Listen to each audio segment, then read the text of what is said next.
5 reasons this is my favorite essential oil, tea tree oil. I've been using this stuff for 30 years. Now, the first thing I think of when I talk about tea tree oil or think of tea tree oil is pimples. Tiny little dab. I used to put a tiny dab on my pimple if I had one somewhere, and by the next day it would dry out.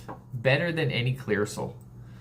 Number 2, very good for fungal conditions like athlete's foot or a fungal thing on your nails. This stuff kills fungus like crazy. Quick story is, in Costa Rica, I had some foot fungal thing I got, and they at the doctor, they gave me 2 different ointments.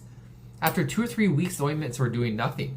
I remember that I brought a bottle of this, put it on my foot, 2 days completely gone. Amazing for fungal stuff. Wood ticks, you can put it in a spray bottle. I don't have any spray bottles around me, but in a spray bottle with a carrier oil or with water, shake it, spray it on your clothes, and wood ticks hate this stuff. Skin redness. So if you're having a breakout and you have patches of redness, I do want to say this stuff is extremely powerful. So if you're going to put it over a larger area, mix it with coconut oil or a carrier oil. It'll soak in and it'll take the redness out in your skin. And number 5, if you smell like BO, it doesn't matter how much deodorant you use, you're not going to get rid of that smell. It's a bacteria that you got in your armpits or in your feet. And you walk by those people and they just reek like BO. It doesn't matter how much deodorant they put in, they're not going to get rid of that smell. You got to kill the bacteria.